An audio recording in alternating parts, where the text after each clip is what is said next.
places, or they can speak from the podium. All right, go ahead. All right. Good afternoon. Thank you for the opportunity to address you today. My name is Amy Little. I've lived in Sullivan County, Tennessee for 34 years. I'm a wife, a mother of 3. I'm a certified peer recovery specialist. I serve on the Recovery Resources Board of Directors, and I'm part of the Tennessee Department of Mental Health and Substance Abuse Services Planning and Policy Council for Region 1.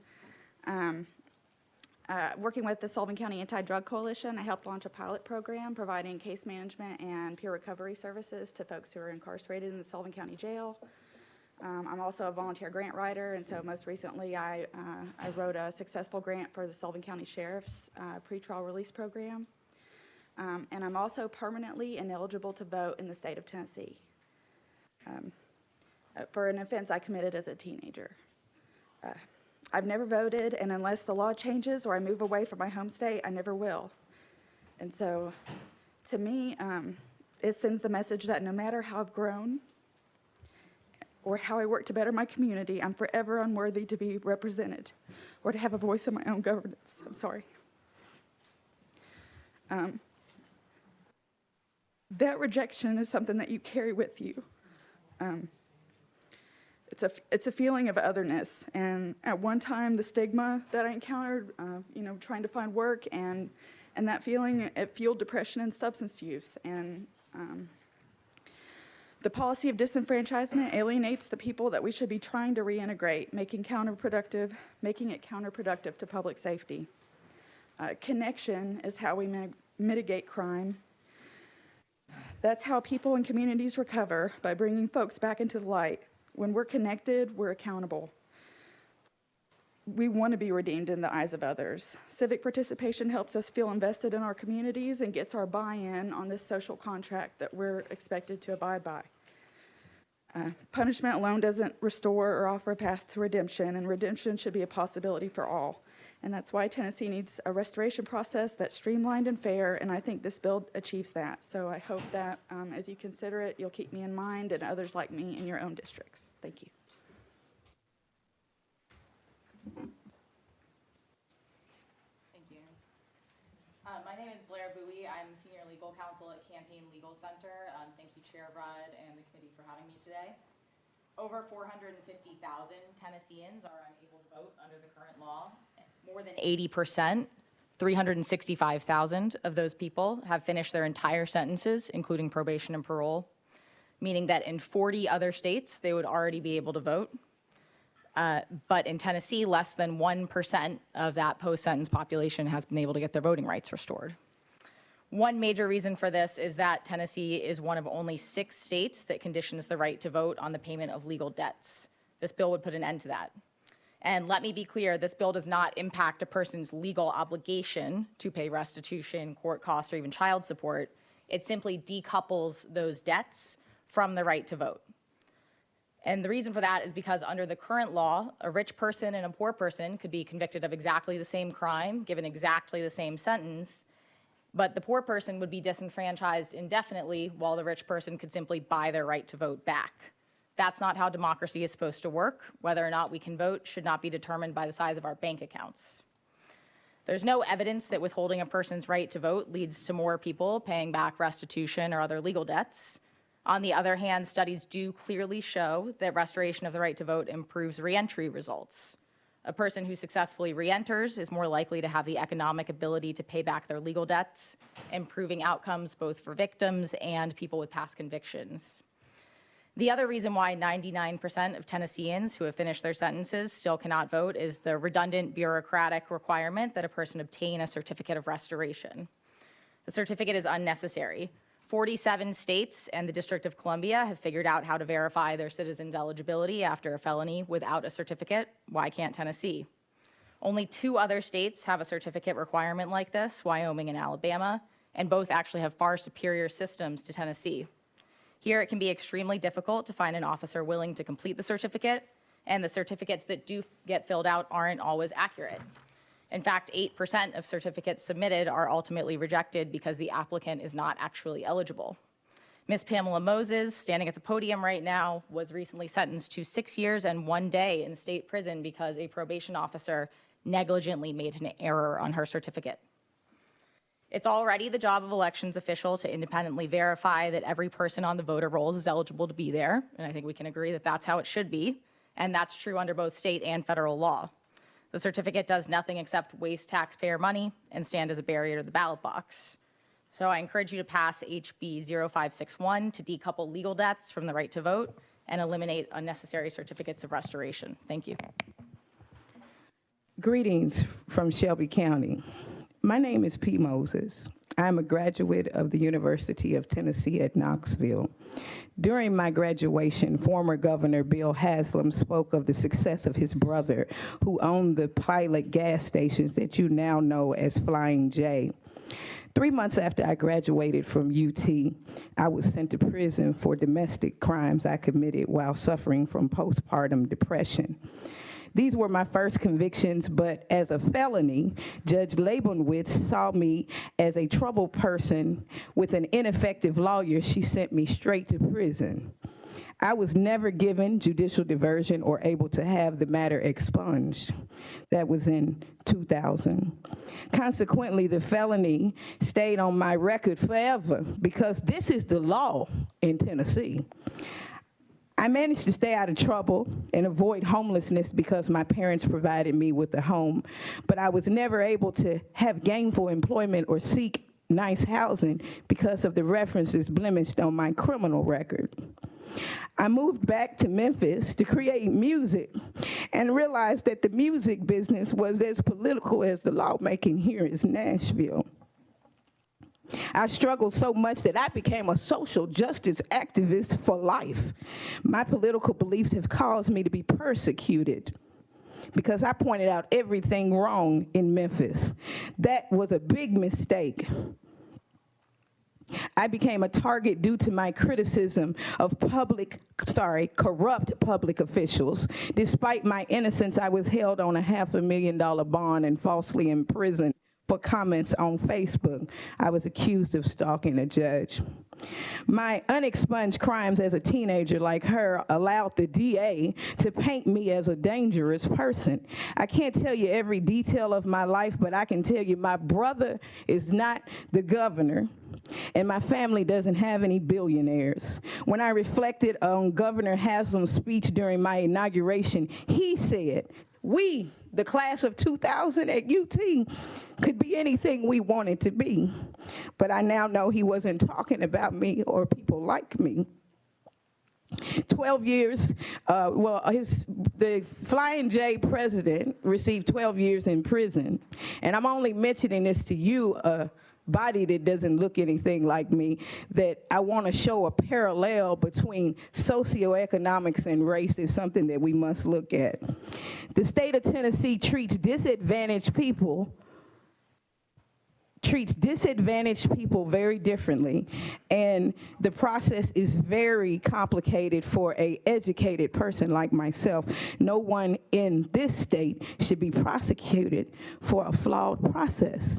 In this committee, Chairman Rudd, I ask under your direction that you allow the automatic restoration to occur, and I'm asking you to pass this bill without any objection or any discussion because I know you want to go home by April. Thank you for your time.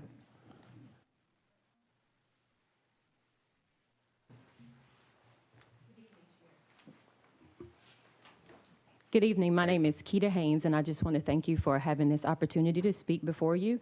I am the Voting Rights Campaign Strategist at the Sentencing Project. And the Sentencing Project is a national research and advocacy organization that's based in Washington, D.C. For years, the Sentencing Project has worked on voting rights issues and generated national reports with state-level estimates on individuals that are impacted by felony disenfranchisement. Not only am I the Voting Rights Campaign Strategist at the Sentencing Project, but I am also a former public defender from here in Nashville, and for years I have engaged in various aspects of criminal justice reform, including mass incarceration, collateral consequences, and voting rights restoration. Like so many others in this state, I too have been disenfranchised because of a felony conviction that's on my record. Sharing these lived experiences with those is one of the reasons why I fight and do the work that I do today. So as a representative of the sentencing project, I sit here before you and acknowledge that we support this legislation and also ask that this committee support it and pass it. Thank you. Do we, while we're out of session, do we have any members that want to question any of those giving testimony? Seeing no hands, I want to thank you, you ladies, for testifying. We'll get back on the bill, but thank you very much. We'll go back into session. We're now back on the amended bill. Do I have any questions? Chairman Williams. Thank you. Does the leader believe that restitution is a component of the overall conviction of criminal offense, or does the sponsor think that they're not related? I think it is can you hear me? Yes, sir. It is a component of that. Restitution is definitely a component. But I think that we should look at that and take it in context. And I think it's also a civil matter, too. Sometimes when we look at the restitution and they try to pay it back, the system is so convoluted, they don't know who should receive the restitution. Sometimes it's a business. It's very rarely a person, but sometimes it just gets convoluted and it gets lost in there. And then somewhat, because they don't know where to appropriate the funds, it gets lost in the system and they can never jump over that hurdle. Chairman Williams. Thank you. That's my concern about this. The courts adjudicate based upon convictions, and the court orders restitution as a part of that. And there's no question that these ladies that testified here today have paid their responsibilities as it relates to their jail time. But we can look at the data and look at the restoration of their voting rights, but the vast majority of those who haven't had them restored have not fulfilled the entirety of their sentence, which includes restitution. As much as I understand that, the former governor and the ability to pay, that is part of that conviction. And so to ignore that, for the body to ignore that, is to water down the law. And so I'm a little bit concerned about that, but I don't want to be the only one to ask a question, but that's something in the back of my mind as it relates to restitution. Thank you. Any other questions? If not, I have a friend that's a business owner, and he lives in my county, and he was convicted of a nonviolent white collar crime. He lost his gun rights and he lost his right to vote. He can't even protect himself at his business now.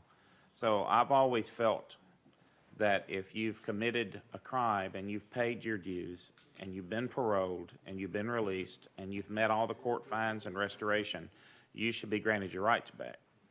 Part of me wants part of this bill. The restoration part is somewhat of a concern.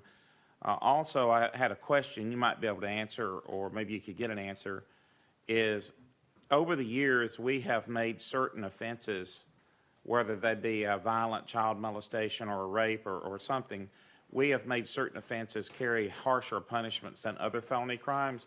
Would this apply to all of them, or would it erase any of that, or do any change any of that? Because there's always somebody bringing a bill. We just voted on one the other day, last week I believe, that gave more severe punishment than others for a particular crime. And I was wondering if any of that would be erased or none of that would apply. No, it won't be.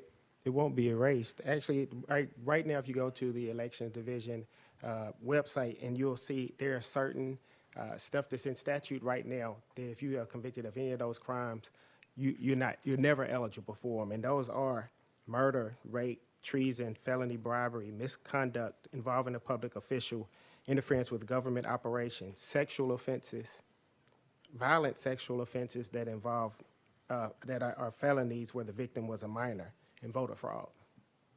So those are the ones that are in statute right now, that if you are convicted of any of those, you cannot vote.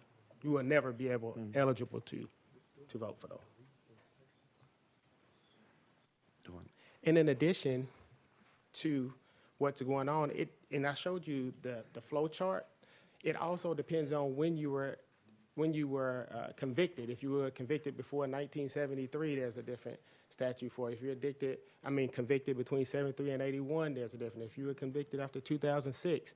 So the way in order to get your rights restored is so convoluted and so complex that the average person can't do it. That's why we have a 1% rate of people who actually successfully do this. And I think that we should be helping get people back, integrated into society, and helping feed democracy. If I could, you think you need to explain that about what was deleted?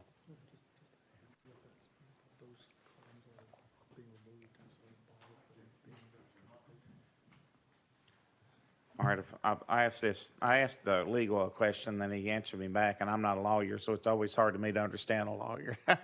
But the codes you mentioned, what had been removed, that's in code, would that be removed, the codes that you mentioned earlier? I guess it's, 29204, persons never eligible for register and vote. Does yours also cover registration or just voting? Registration and voting, I think Okay. it's both. Okay. You can't, you're not eligible ever under those. But your bill is deleting that part of the law. That's not my intention. I don't think that it's in, I don't think I think it's adding in there. Well, we've got a session briefly, just let legal explain that. It may have unintended consequences. Make sure you know what I'm questioning. Just when Okay. we're out of session. Thank you, Mr. Chairman. Josh Hughes from Legal Services. So Section 9 of the bill deletes sections 49-29-203 through 40-29-205, and 40-29-204 is persons never eligible to register and vote. So if this bill were to pass, then those people that were convicted under those crimes would be able to register and vote. Any questions? No, we're back in session. Any further questions? Let me, Representative Shaw. Right. Okay, Shaw. Thank you, Mr. Chairman. Maybe my question's been answered, but I think I'm getting this because I got a piece of legislation that's probably the cousin or the uncle of this, whatever. Are your intentions, Mr. Leader, if I could, go ahead, I'm listening. if I could ask you, were your intentions just to get the rights restored, or for them to be able to register and vote again or was it, can you just explain that to me? Because I'm not for sure I'm with you. Yes, my intent is to make sure that people, after they have served their sentence and paid their debt back to society, whether it's being in incarceration, probation, parole, whatever it may be, that after they finish their complete sentences, that they're automatically they automatically can have their registration, be able to register to vote and vote. Well, Representative Shaw. I asked you that question because, I mean, the way it was explained to me a couple of days ago, because I got a bill that is very similar to that, but because the codes are so different, codes are not a blanket code, if that makes good sense. I don't know if it does or not. For instance, if you committed a crime, another crime may not mirror that one in a way that the code is the same. And because of that, the codes are so different. It's hard to do a blanket, but it could be done maybe on individual basis based upon whatever your crime or your sentence was. I'm not for sure because I'm not a lawyer either, so I probably don't know what I'm talking about. But I think maybe that's where the bump in the road is that you're trying to do a blanket when it can only be done on an individual basis. Now, I know that takes longer. That's a long, drawn-out process, and I'm not saying I totally agree with the law on that, but I'm just kind of explaining to you what was explained to me, so I don't know if that's exactly what you are intended to do or not. The goal is to make the process less cumbersome for someone to get there, to register to vote and be able to vote. Right now, as I showed you, it was 2 pages of a flow chart in order for someone to get their rights restored. And then it depends on the timing of when you were convicted. So I hope that answers your question. It does, and I do think, while I've got a chance to speak public and go on record, I do think that we as lawmakers need to find a way to make this simplify this process, because we got a lot of people caught up in catch-22s, and some of it is just simple stuff, and they don't know how to get out of it. And if there was some way we could fix this where it could be a simple process, and at the same time, mine and yours may not be the same, but it needs to be a simple process, because that's where a lot of people are right now in my district. They want an expungement, don't know how to get one. They wasn't taught, and no lawyers, anybody told them what they should do. They could have got diversion, didn't get it, just all kinds of things that people got paid for handling people's cases and didn't do well. So I just think that should be some kind of process, and I'm not for sure if I know what it is, but I sure would like to be a part of trying to figure that out, because we do have a problem. We have a big problem with that. And I really appreciate these people coming to testify and tell their story, because it really is a problem. Thank you. Vice Chairman Wright. Thank you, Mr. Chairman. I agree with my colleague, the Honorable Shaw, in that we do need a process. But there's 2 or 3 places that I got lost in the presentation. One presenter saying if we pass this, it would allow the person to regain rights for which they have no path right now.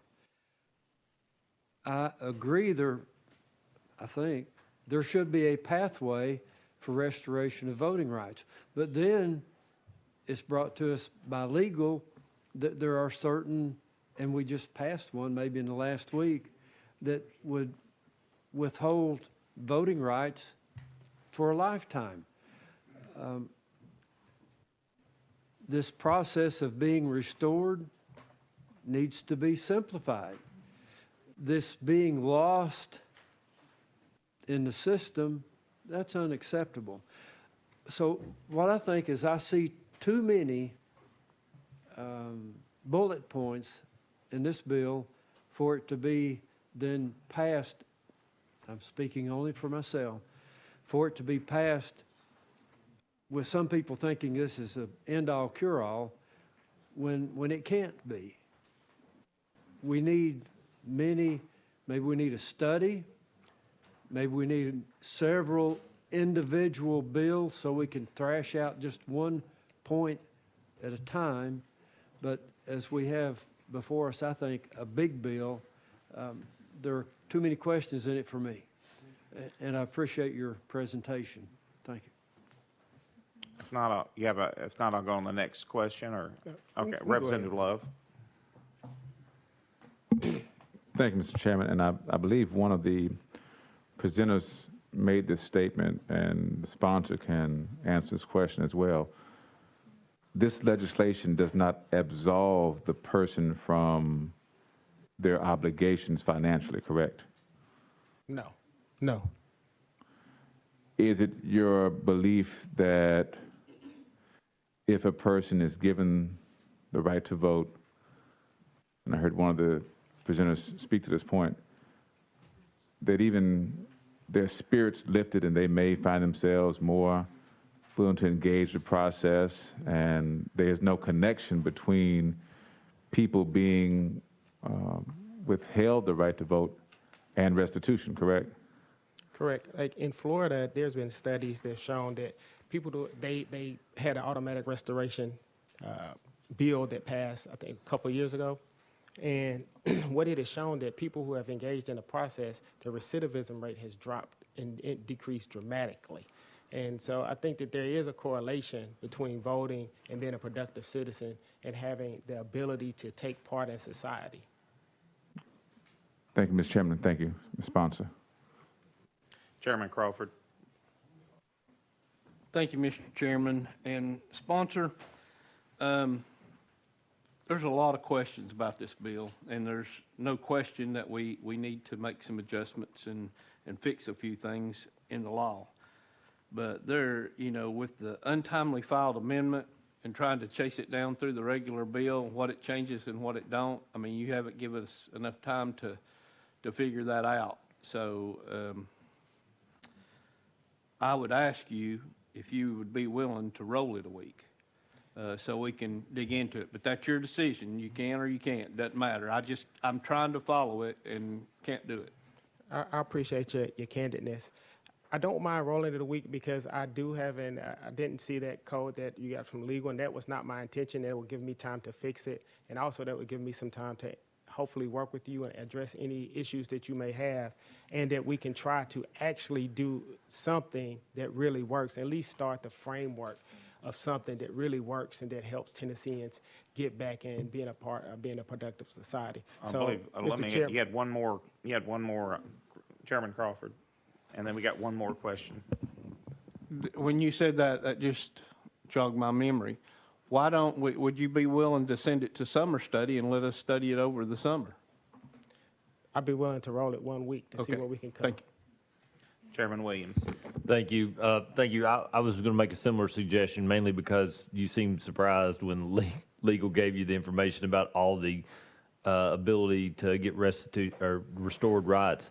I don't want to defraud you, though. When you leave and come back and try to fix that issue, I'm still going to have an issue with restitution. When people commit crimes, they're victims. Victims are due every portion of the crime that was done, regardless of age. And so restitution is a really important part. If restitution is not a component of restoring your voting rights, then I'm not going to be able to support it then. Just wanted to give you a heads up as you look at the new draft language. As sponsor. Like I said, there's 35 states that have passed this legislation, and several of them they don't even consider restitution in there. And I think it's proven that in those states, it's helping people get back to be productive in society. What I would like to do is still roll it a week. Let me see if I can answer some of those questions. Let me do what we can. And if we can't, and if there is an earnest ability and an earnest statement to actually study this, then at that time, I would consider it. But we have to be able to study this because this is too important to too many people to send it to summer study and feel the cold wind blowing and then let it die. This is something that can be meaningful, that can help everyone, I guarantee you, someone in all of our districts, and sometimes in our families. So if we can roll it a week, Mr. Chairman, would you be amenable to that? The sponsor's asked to roll it. Representative Shaw's asked to speak. You prepared to let it roll, or you want to say something? Okay. Will you mind? Okay. No, sir. Representative Shaw. Thank you, Mr. Chairman. I feel a cold wind in terms of getting the bill passed like it is, and I've learned something in my life. I don't lose my dream because I don't get success when I first start. And I'm just kind of passing this advice on you. I would love to get with you because I got legislation, and I would love for us to get with some folks over the summer, and we try to come up with something that would be something to help everybody, because I know now, Mr. Leader, you're not going to get it passed this year. I hate to say that, but you're not. You might have 2 votes over here, but you don't have enough votes to get it passed.